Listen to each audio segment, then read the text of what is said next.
Okay, we are live at the Lucky Duck here. We are your hosts, Chase and Myles Anderson. Yo, what's up? What's happening? Today we have Mitt Romney on the podcast. So, Yes, hello. Hey, Mitt. Nah, obviously not. So Erica Rowe, right? Sure. Is that how you say your last name? That's not my last name. It's my Facebook last name. Oh, It's okay. my alias. What? So what? Oh, do we want to keep it that way? Sure. Okay. Okay. Erica Rowe is all. Where did you come from? Florida? Is that Florida. Ocala, Florida. right? Nice. The epicenter of the epidemic Yeah. or pandemic, I should everywhere. say. That's Yeah. a bigger than the epidemic Yep. type thing. It's worldwide. Widespread. Yeah, widespread. Same thing. So Erica, tell us what you do in Florida. I am a nurse in the emergency room. Nice. Yeah. Is it a specific emergency room? Like, is there different types of emergency rooms? Yeah, there's like trauma centers or like pediatric ones. It's not a trauma center and it's mostly adults because I live close to the villages. So. Oh, Yeah. snap. So that's a double whammy. That kind of Yeah. sounds like. Yes.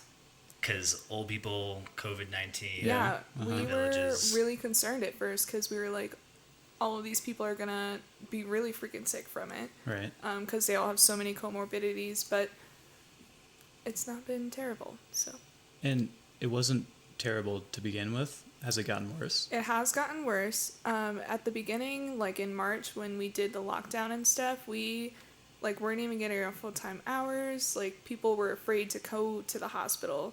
So, but then everything started to open up again, and we saw a huge increase in cases. But it started to die down some, but there's still several a day, I would say. Oh, interesting. Yeah. I should mention we are drinking Old Fashions right now, and this podcast is filmed and taped at the Lucky Duck bar, a bar that I made.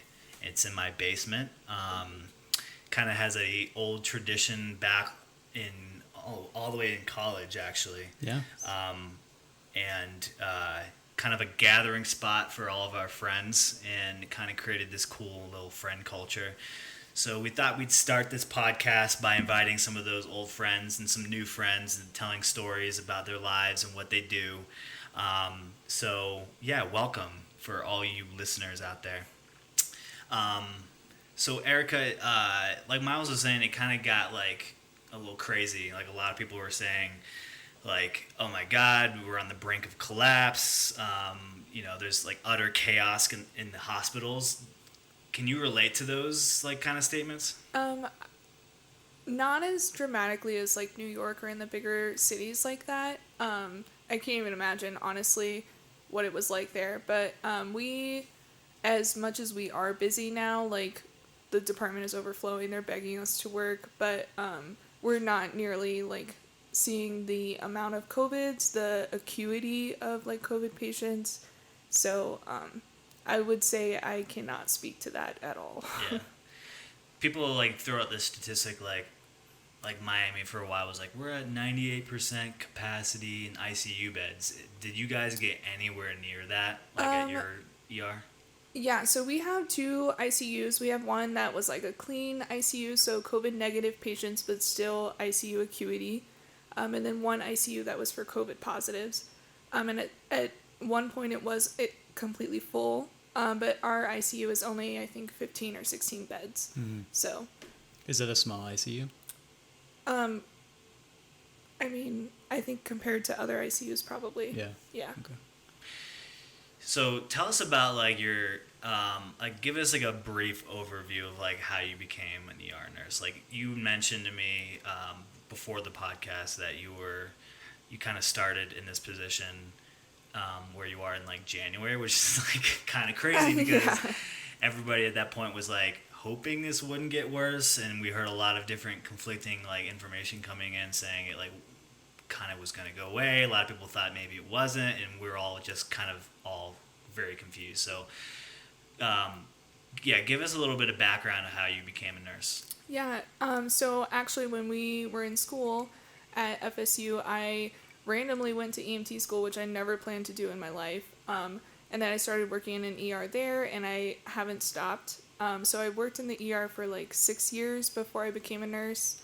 And like you said, I just graduated and took my boards and everything in January, which at the time, like, coronavirus wasn't a thing. Like, that was not on the radar at all. And then in March, here we are. So it was a learning curve for sure. Yeah. So, deaths are a big thing in the older population. I'm sure, like, your ER is no exception to that. Have you guys seen a lot of, like, deaths, or have you it's kind of a sensitive topic, but have you, is there any, like, traumatizing things that you've witnessed that are COVID related, or is it kind of just, you don't really see that right now in Florida? I wouldn't say that there's been any, like, really dramatic COVID-related deaths. I mean, they do happen, but like I said, the population is so old with comorbidities and all these other issues that it's not, like, something new that we're experiencing, and they kind of present the same as they would with their respiratory issues that they have anyways. Are you seeing patients dying from it who are healthy or younger? No. Okay. I don't think so. Not that I have seen, at least, on my shows. Can we get this out of the way real quick? Is it a hoax? Coronavirus is very real. Okay. People, please wear your mask. It was funny when you first got here. I was joking with you because Florida has such a high case rate comparatively to Colorado. I was like, this is a mask. This is how you like.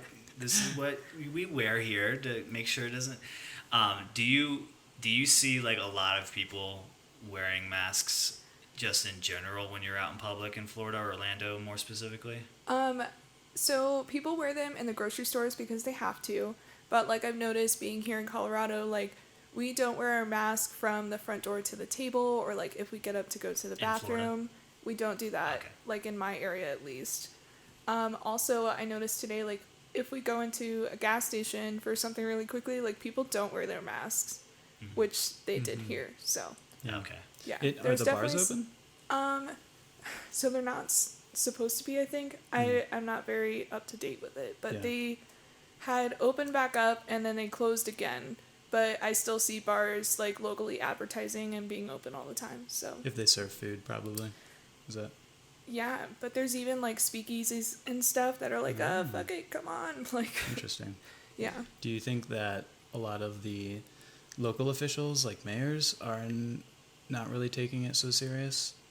Yeah. So the county I live in, the mayor actually, like, put out a couple statements, and he was like, don't call us if you think they're not following the rules or businesses are open that shouldn't be open. We're not going to call anyone. We're not going to report it. Like, we don't really care that much. We haven't had, like, a mask mandate or anything. It's really not, like, anything like Colorado. Interesting. I want to talk a little bit about PPE for a second. I'm interested to get your insight on as to, like, the level of protection that you wear now versus, like, pre-COVID. Have you seen, like, a drastic difference in like what you're required to wear now in the ER versus, like, pre-COVID? Yeah, absolutely. So, like, pre-COVID, we would not wear, like, surgical masks at all, really. But now you have to wear one anytime you're in the hospital. So, like, 6:30 in the morning till 7:30 at night, we have to have one on. And then anyone that's, like, in the ER, it's a little bit different for us because we don't already know if they have it or they don't. So they come in the door and we have to say, do we think this person has it? Should I wear extra protection? So at one point I was wearing, like, an N95 all day, 12 hours, which I don't do anymore. I probably should. But if Is it's that like required? It's not. Okay. Yeah. So if I have, like, a respiratory symptom type of patient or, like, a fever, anything like that points me to think maybe they do have it, I'll wear it. But we also see asymptomatic people that end up testing positive. So I really probably should wear it all the time. What percentage of the patients you guys are getting are either they know they're COVID positive and they're coming in because they're having breathing issues, or they're just suspected because maybe they have a fever or something? It's definitely more suspected than known. Mm-hmm. A lot of people can manage at home, I would say, in the population that I'm seeing. So we just tell them, like, if you get worse, obviously they can come into the ER, and then they can let EMS know, they can let us know. So we don't even bring them through, like, the main areas of the hospital. There's other doors they can come into. Okay. And do you think most of the people coming in are legitimate cases where they actually did need to come into the hospital? Most of them, yes. Mm-hmm. Yeah, I would say that. So we don't test people just for fun. Like, if you come in and you're 20 and healthy and you're like, hey, I had a fever, I think I should have a test, like, we're probably not going to test you because that's expensive for us. And we actually started testing every admitted patient. So even if they're here for, like, a hip surgery or something, they have to be admitted so we know where to place them in the hospital to not keep spreading it. I feel like if I even got like a fever or something, I'm the type of person that's like, I'm dying. Yeah. I searched it on WebMD. I'm pretty sure I have COVID, cancer, and like diabetes. Yeah. Let's get my ass to the hospital. When I get to the hospital, what do I expect? Are they gonna be like, hey, we got 2 sections, left or right? Left is like if you think you're dying from COVID, and right, or the other way is like if you think you do or do not. How does that work? I think at other facilities it is kind of like that. If it's anything, if you want to be tested, if you think you have it or whatever, then there is a different like hallway you go down or waiting room you wait in. But that's not really the case at RER. At one point we had a tent like outside that was for COVID only. It didn't get used a lot because that was in March when we didn't have any patients. So then the tent went away, and now we have patients and no tent. So, I mean, they come in, and then as soon as we identify them at the front desk, like, this is a possible thing, then we either get them in the back or a certain area or whatever the case may be. Interesting. I'm wondering, I'm wondering how other... So, let me ask you, like, does this have any impact on, like, your motivation to be a nurse? Like, I've heard a few anecdotes where, like, nurses are like, I didn't sign up for this shit. Like, fuck this, I'm scared. Either they have, like, an underlying health condition, and we can talk about that a little bit after, but, like, has that changed your perspective of being on a nurse? No, not at all. And that could be because I'm a new nurse and, you know, it's hard to, whatever. Yeah. I'm all excited and bright-eyed and bushy-tailed, you know. Yeah. But I don't think it's changed. Like, I'm still doing my same job. I just have extra equipment on, you know. Some people, like, don't want to work with COVID at all. I know people who refuse to. They'll leave work instead of, like, working with COVID patients. So, that doesn't really have that effect on me.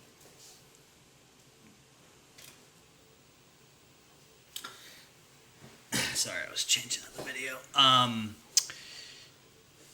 So what were we talking about? Yeah, so to go off of that, do you think that, have you had the feeling that people should be more grateful of you treating them because of you now have that risk of getting this illness that could have lifelong lasting impact? Or do you just think, like, I'm a nurse, this is my job, this is what I'm supposed to do? Yeah, I'm kind of on the I'm a nurse, this is my job side of that.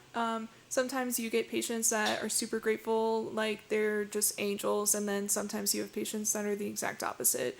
And I think it kind of really just balances out at the end of the day. Like, it just depends on who you get that day and how they treat you, but it doesn't make me like or dislike my job in any way. Have you seen any coworkers that are, like, afraid because they do have an underlying health issue and they go to, like, management and they say, hey, I want to be, like, transferred or something like that? We haven't had that happen really. I have, maybe like a couple coworkers that are maybe pregnant or whatever. So like we do the best we can to not expose them. At the beginning of the pandemic, we had a certain part of the ER and we were like, COVID patients will only go over here. But now that we see so many and so many people maybe asymptomatic or whatever it is, they end up all over the department. So it's hard to keep that separated. What do your coworkers think? Do they feel the same way as you? I think overall, yes. Yeah, I mean, I haven't had anyone specifically be like, I don't want to come to work. Like, this is really exhausting. Like, I don't want to do this anymore. But I work with a lot of really young, motivated, like, super great nurses. So I think that they all probably feel similar to I do. Yeah. Awesome. So let's circle back a little bit to the PPE thing. Do you think COVID-19 has changed protective gear standards for healthcare workers moving forward, even after we move past COVID? Or is it like once we get it? So like hypothetically, we get a vaccine in like say January, and they're like it's so effective and everybody's getting better and like we're beating this thing, and then a couple months later, it's like, the numbers are so low, it's not even we can go back to not wearing masks anymore or whatever. That's a possibility. A lot of people don't think that's a possibility. Some people think we're going to be wearing masks forever. But in terms of like healthcare workers, do you think it's going to be something that has changed moving forward? I don't really think so. Just based in my experience, like, kind of unrelated, but like, I know people, like you said, think we're gonna have to wear masks forever. We're never gonna like have concerts again and stuff like that. But I think that's really unrealistic. Like, it is a pandemic and it's very real. Again, please wear your mask. But like, there were still germs and diseases and viruses like 10 months ago. So you could still get sick. Like the flu. Yeah, crazy how that works. I should also mention Myles and I are not doctors or healthcare professionals in any way. So anything we say, don't take that seriously. We're both fucking idiots. So throughout the entire podcast. Will always be the case. Yeah. Yeah, we have you had anybody come in because they drank bleach?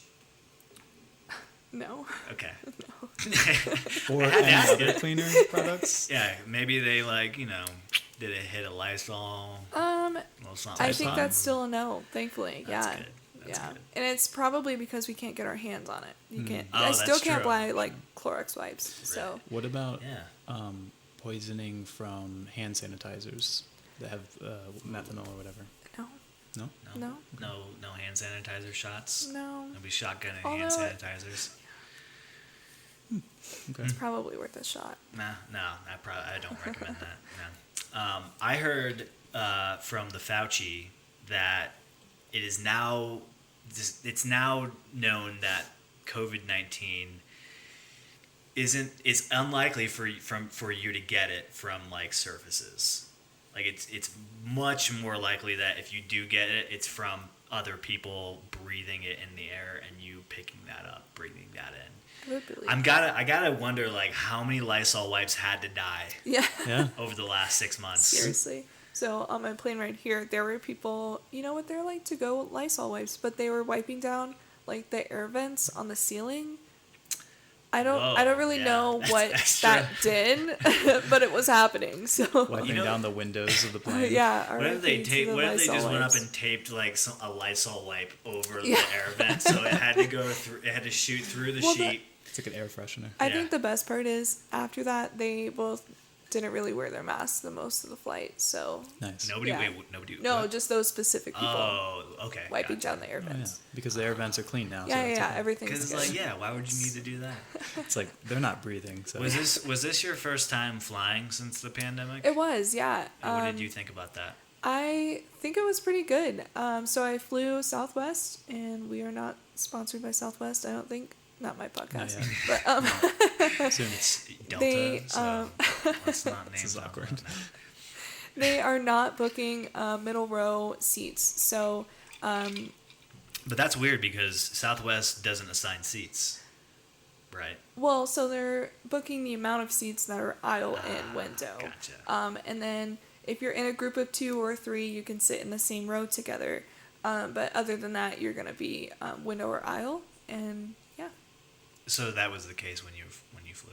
Was that you got on, you picked your seat based Yes. on your position in line, and Mhm. then was there anybody that needed to be moved, like after, like just based on these arrangements? Not that I noticed That's at pretty all. impressive. Yeah, Like, because and it was a full flight too.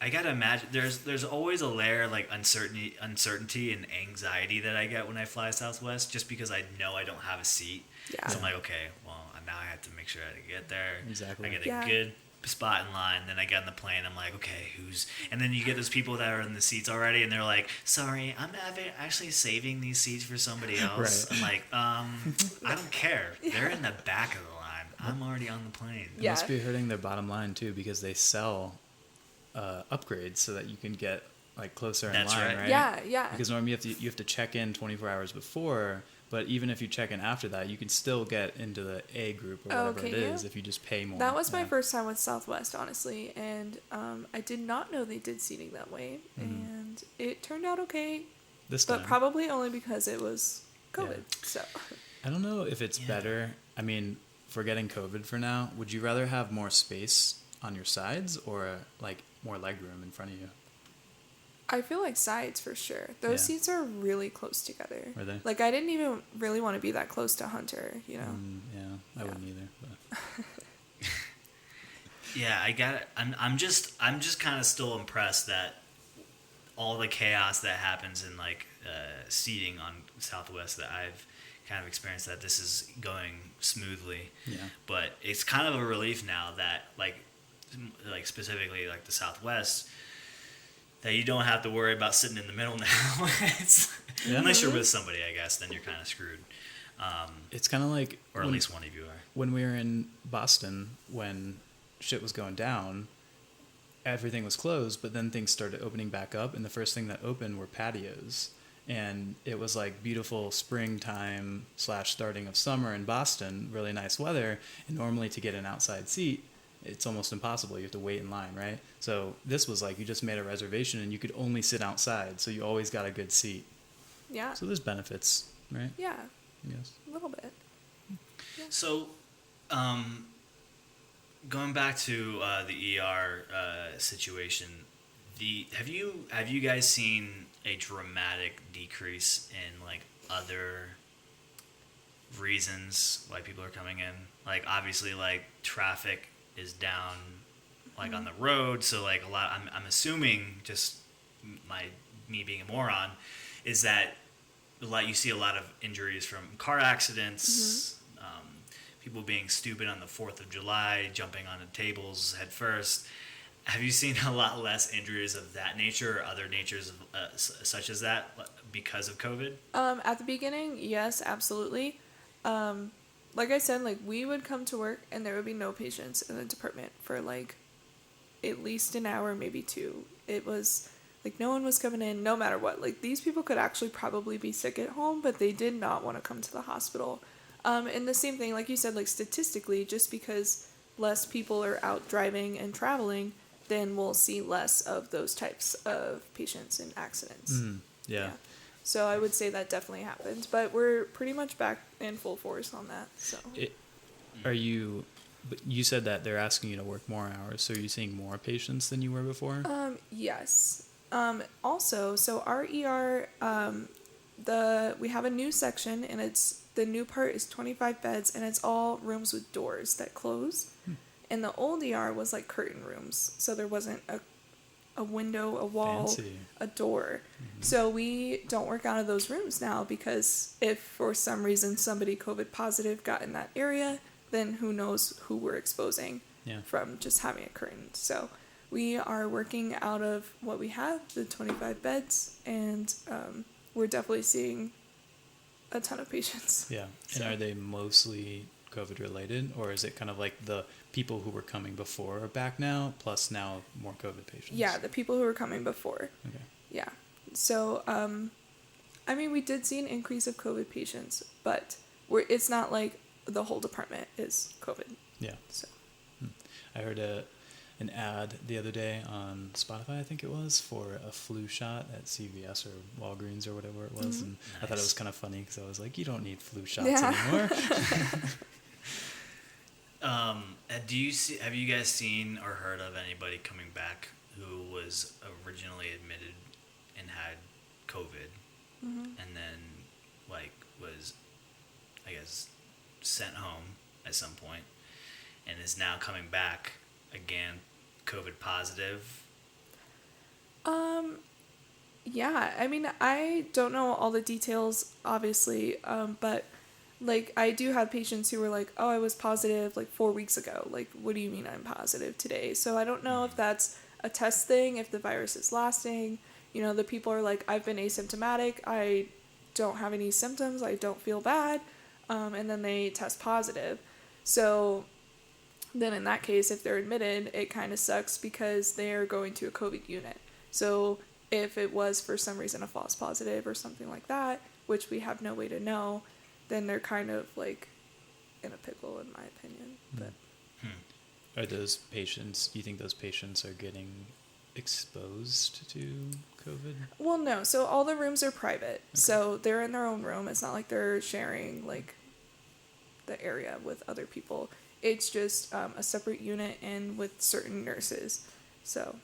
What goes into cleaning these rooms? Do you know anything about that? Like after somebody leaves that's COVID positive? So we have the environmental services team come and clean every room, and it's a thorough process. It takes like 30 minutes to clean an ER room, which is not that big. So I can't tell you all of it. I do think it's bleach, I think, that they use.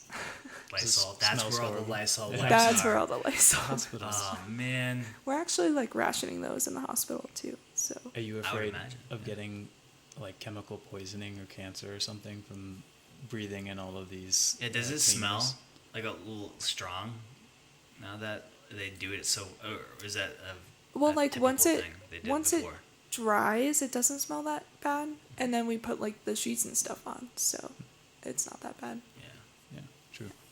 Yeah, I always imagine, like, I always want to trust like restaurateurs or I don't know, retail owners or management that like they actually are cleaning like like they're supposed to, or they state they are. Right. But you gotta imagine like some of these people aren't doing it like for sure. Well, gosh, I really hope that's not the case, but yeah. Well, I mean, in hospitals, I do believe that they are. Like, I do think. Yeah, I would say from my experience, we absolutely are. Yeah, but I'm just thinking outside where nobody's policing these people. Like right.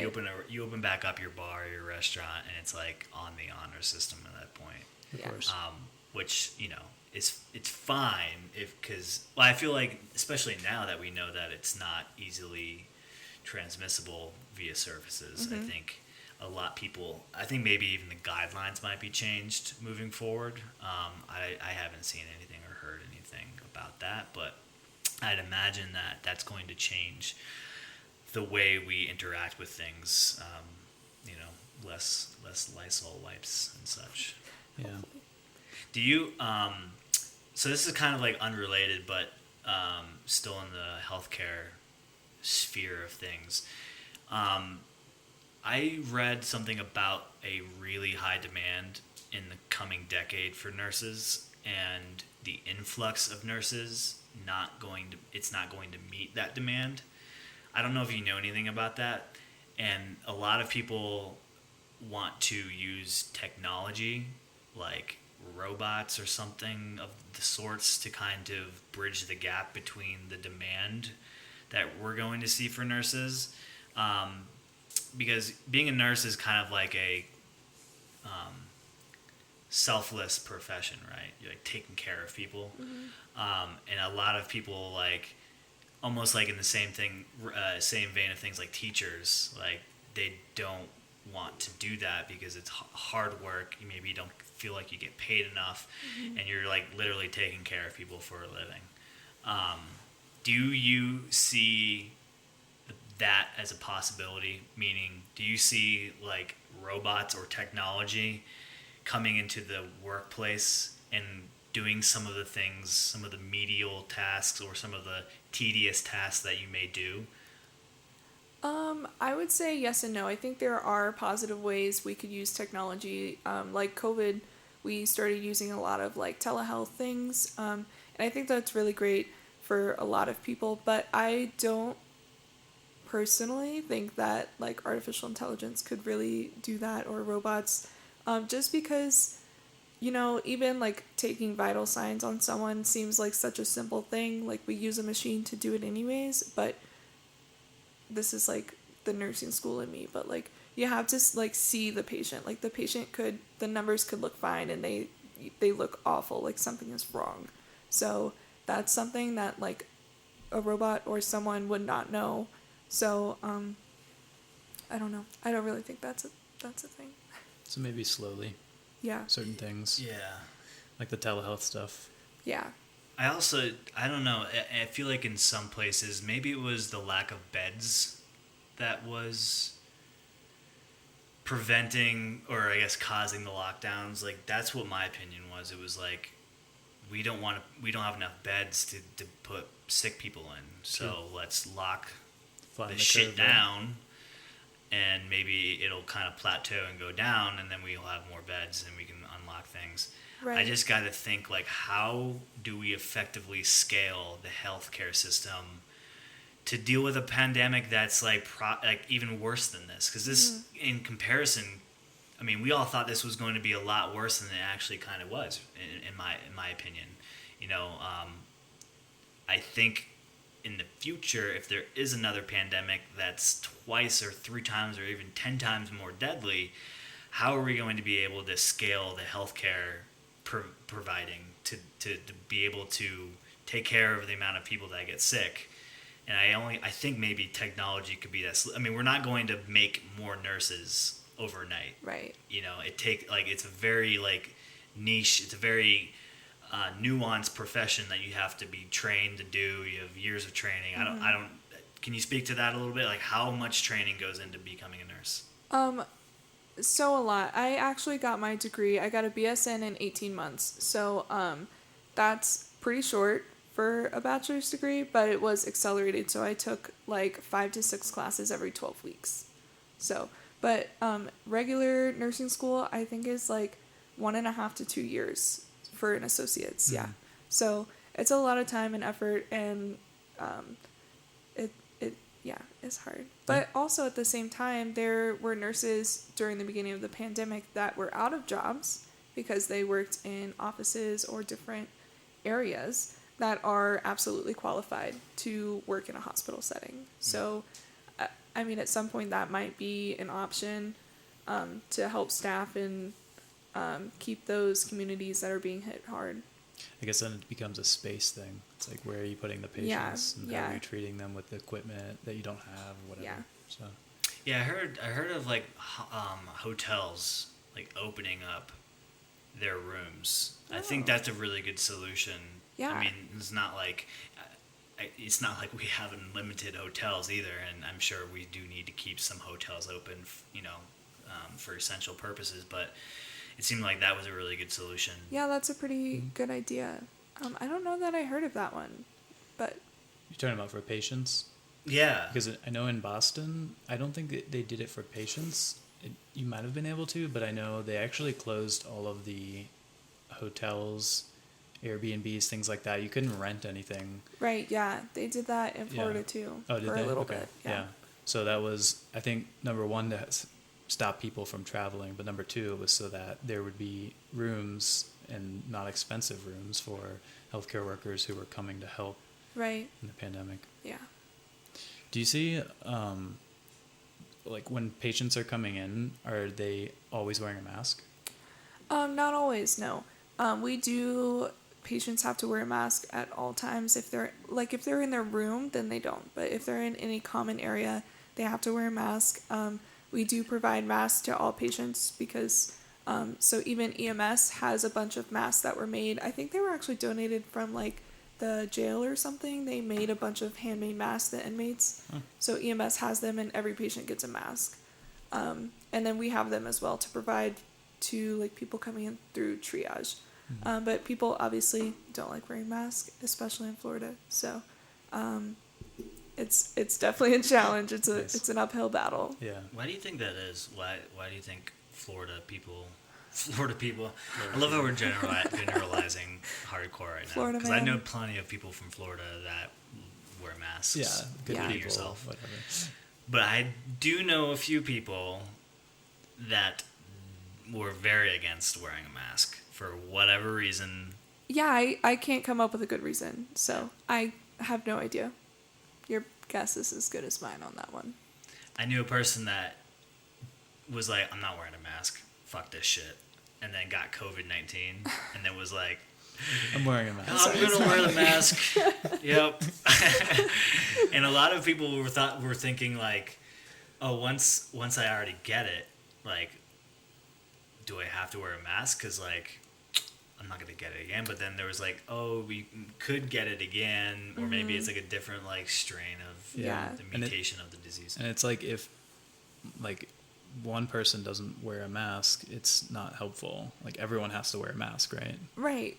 Yeah. You're Well, it's protecting also other just people. like people in kindergarten. Like, if one person doesn't do it or they do something differently, then everyone's like, oh, well, I can do that too. So exactly. it's, like a chain effect with things like that. Right. So. That's true. Like, when we were in Boston, like, people just wore masks everywhere. And so we did. Yeah. Even though maybe we didn't feel like we needed to, we still just did it because literally everyone else is doing it everywhere all the time.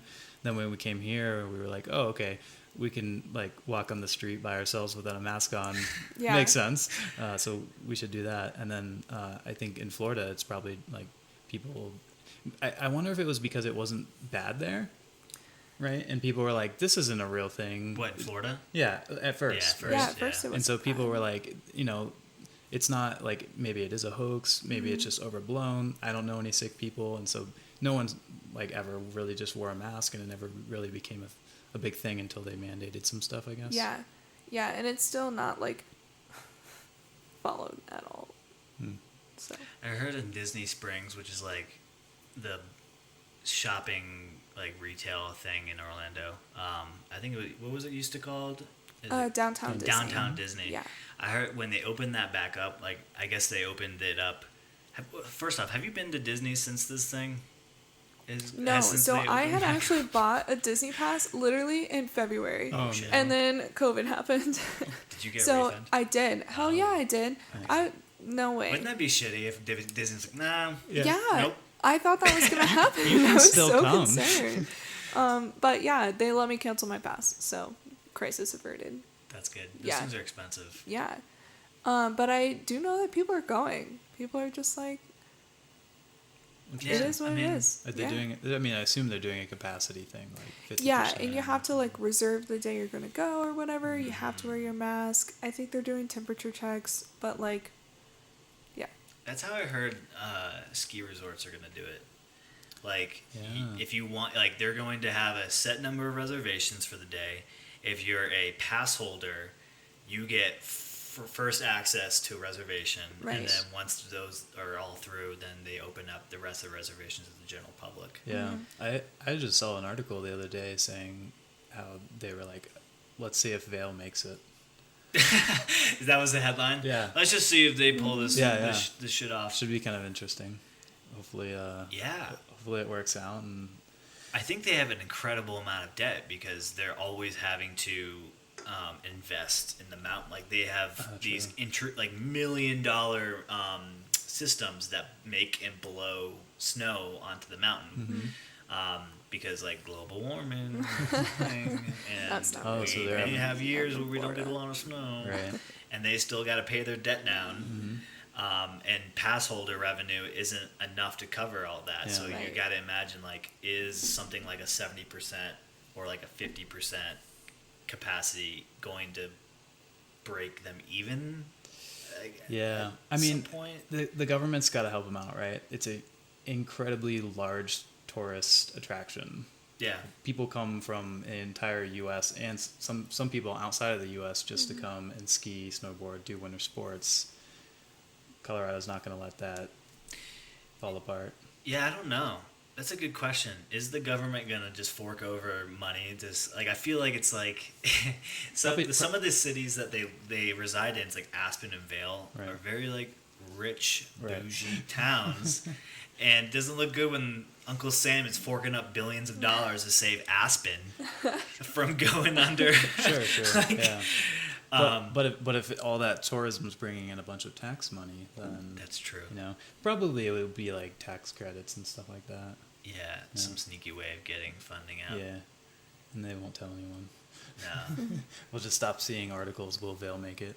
Yeah, it'd be like, they're gonna make it just A-okay. So Disney Springs, there was a loophole. So you can. It's a lot of just walking around. Like that's what people do. You don't actually buy shit. Yeah, Unless too expensive. I heard differently. So, They were allowing people to. First off, you had to wear a mask, obviously mandated. yeah. But you didn't have to wear a mask if you were carrying a cup. Yeah, so Yeah. people, Floridians and other people probably don't I want to feel generalize. attacked. We're just carrying around empty cups so they didn't have to wear a mask, and it's just like, dude, come on. Oh my gosh. It's So funny. I guess they got rid of that loophole like Oh, that's 3 probably weeks good. after because they got called out hardcore. It was like, Yeah. what are you doing? This is not. Yeah. People get so angry, and I understand it, like mandating masks, okay, but then they don't wear masks when they're not mandated to. You know what I mean? Yeah. It's like I'll make that choice, but you don't. But you don't wear one. Yeah. You pay You make the your wor- taxes, right? You pay your car registration fees. Right. You wear a seatbelt when you drive. Yeah, You do all these things that the government and your local governments tell you to do. you do. One more thing's not gonna kill you, and you can. I hate it when people tell me I just can't breathe when I wear it. That's fucking bullshit. Yeah. Yeah. It's, It's fucking bullshit. Sometimes I forget I have it on. I guess that's just me. It's a personal thing, but like, I don't know.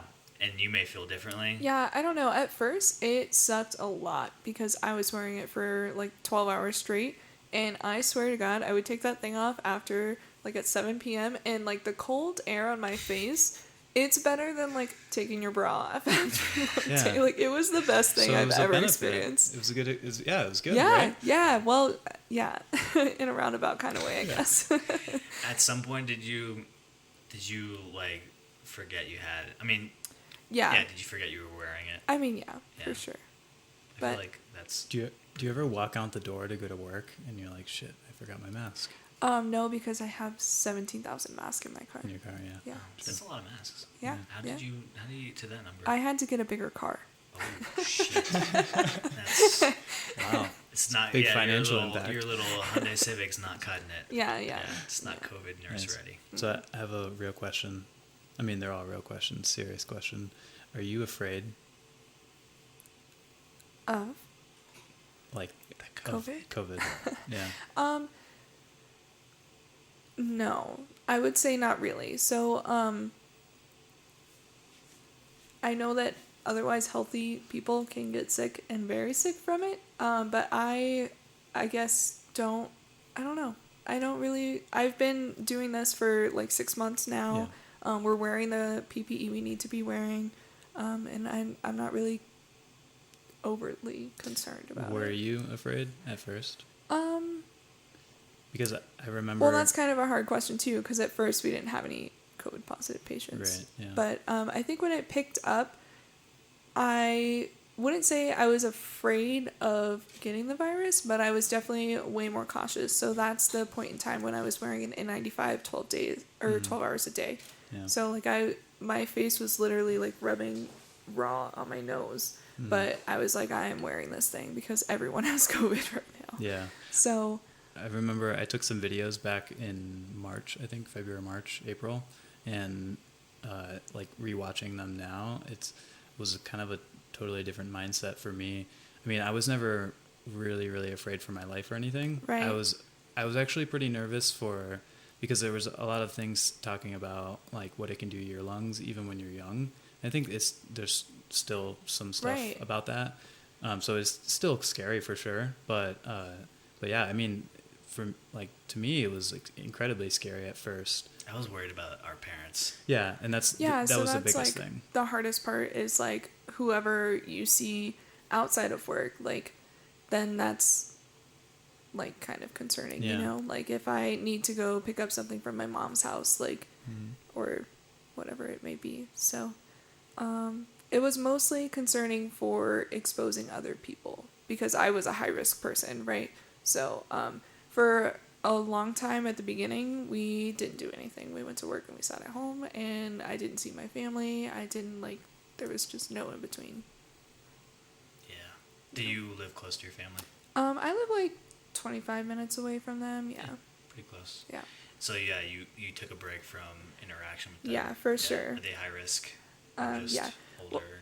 Well, they're not really high risk. They're pretty healthy, but I have like a 9-year-old sister. I have a grandmother who lives next door to them, so they're interacting all the time. Yeah. And then on the other side of things, like my whole family has been fortunate enough to be working through the whole thing. So like my mom works at the hospital as well. My dad he works in the tree business. So I mean, he's been essential in working, which means he's exposed to some extent. So the tree business. He like cuts down trees. I don't know, that was weird. He's an arborist. I was like, whoa. He's in the tree business. business. If you know what I mean. Interesting. Like, sells them, cuts them, smokes them. Mm-hmm. Like, no. Interesting. Yeah. So it seems like the family interaction environment that you had was could potentially put them at risks, right? You know, and were they afraid since you were a nurse, and had they like been kind of like, yeah, they were. Yeah.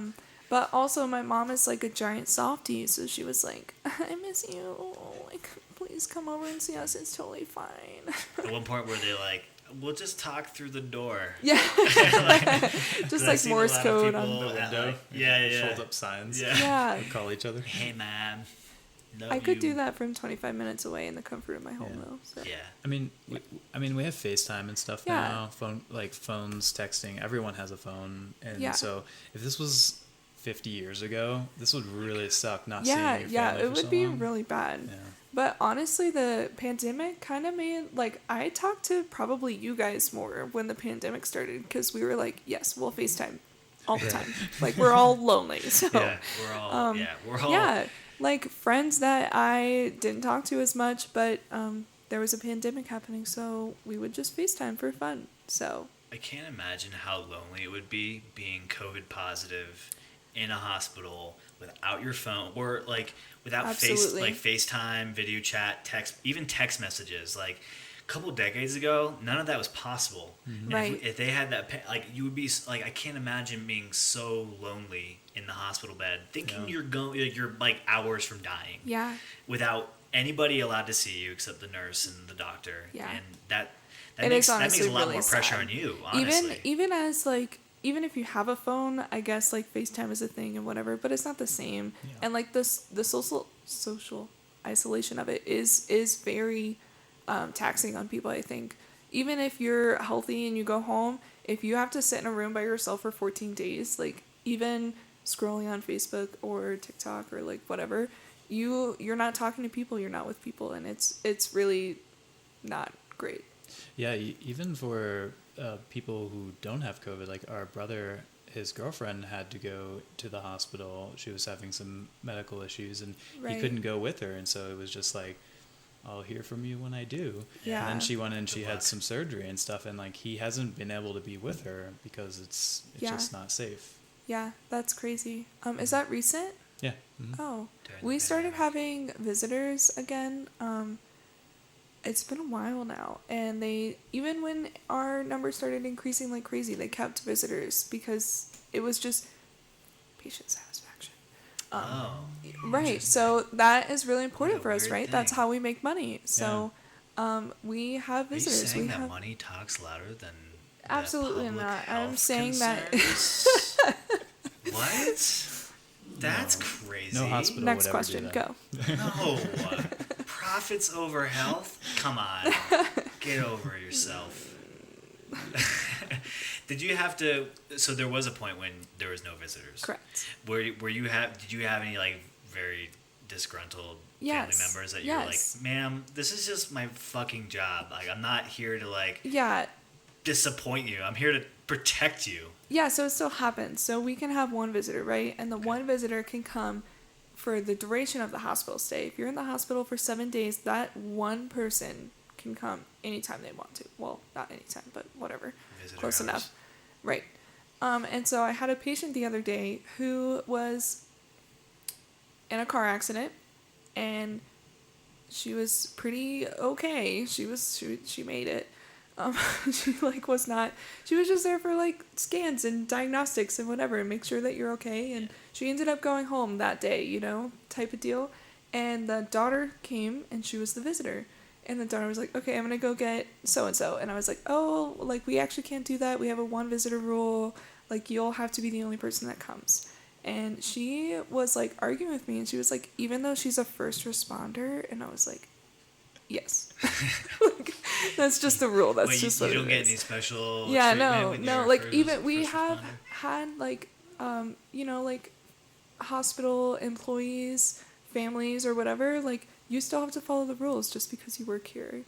Like that's just how it works. And people who are employees respect that. But that woman, and I'm sure there have been others, were very dissatisfied with that. So. It's And crazy. I'm sure hurt profits. Right. Oh, Right. yeah, definitely. So- They're not coming back to that hospital. Yeah, they're going to the one down the street. There's got to be a ton. Yeah, there's got to be a ton of places to work in terms of ER in the Villages area of Florida, right? Or Well, no? it's getting more. So, our hospital there's two of us. I don't work in the Villages. I work in a surrounding town, but we're really close. In the Villages, people don't care, so they'll just come to our hospital instead. Nice. And then there's a couple standalone like ERs and stuff popping up too. So that takes a lot of pressure off of the hospitals as well. Nice. Yeah. Is there anything that you wish public health officials would tell the public to do, or maybe something that you wish healthcare workers did to add a layer of either like protection or some kind of tool that would mitigate COVID-19 that they're currently not doing that they should, just based on your experience? Wear your mask. Good. No, really. I don't think I have an answer for that question. Yeah. Yeah. That's a tough question. I just thought I'd throw it out there. Yeah. It's kind of a Hail Just- Mary. It's Yeah. so complex. You don't have the answers. I don't to have the everything? cure. I don't have the answers. I thought you were a nurse. I am sometimes a nurse. Yes. Oh, okay. Were you afraid of flying before? No. Are you more or less afraid now that you flew? I guess less. Yeah. Yeah. I mean, most everyone was very compliant with the mask thing. Social distancing was pretty adequate, I would say. Even through like the boarding process and sitting at the gate waiting and all of the things in between through the lines at security, everyone was very not knowledgeable, respectful of other people's space. So I didn't really have a problem with the process at all. Yeah. I've flown about 6 times now. Yeah, this has been a blessing for you because you get sick every time you fly. It's so weird. Yeah, I think it's just Vegas. It might be just True. Vegas because, well, I mean, I think it might be a couple of things, but ultimately, I flew once and I was pretty nervous about it, and then I flew again and I was like, I think I got this flying thing handled. Now I'm like, I'd fly in it in a heartbeat. Yeah.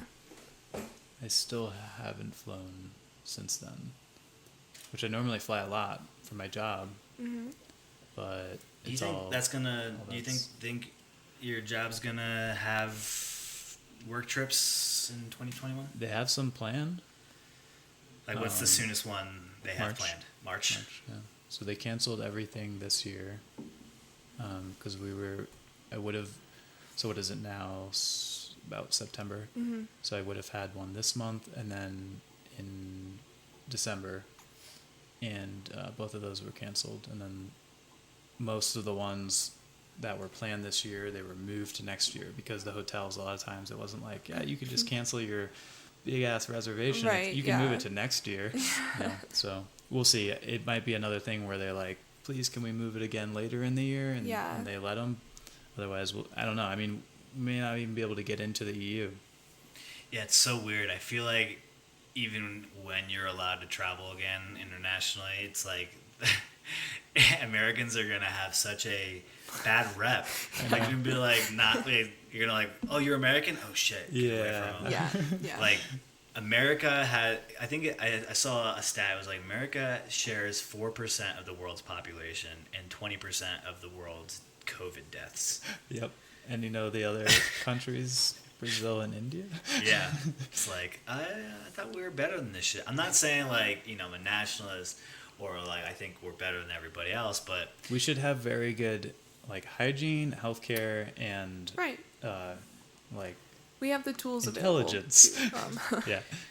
yeah, I know there's other factors like population density and stuff like that Sure. that affect the spread of the disease, and it's not fair in its entirety to blame America. We are such a different culture, we are such a different country than others, but it's pretty startling when you do look at those numbers. It's like, okay, what did we do? Yeah. It's because we got the freedom. Yeah. But the other thing is, it's like, can you compare numbers 1-to-1 as well? I mean, maybe there's just more asymptomatic people in Europe or Asia or whatever it is, or maybe people just don't go to the hospitals or to the doctors as much in other countries, so Right, they yeah. don't get tested as Yeah. much, Not as much access. Or our tests are just bad, or their tests are bad, or whatever yeah, it is. yeah. There's so much unknown about Yeah. this that like. Yeah, there's not like a through line or a baseline that we've all established when it comes to Right. reporting deaths. I think globally, Right. like the way that China is reporting deaths may be different than the way we are, than the way Germany is, the way Japan is.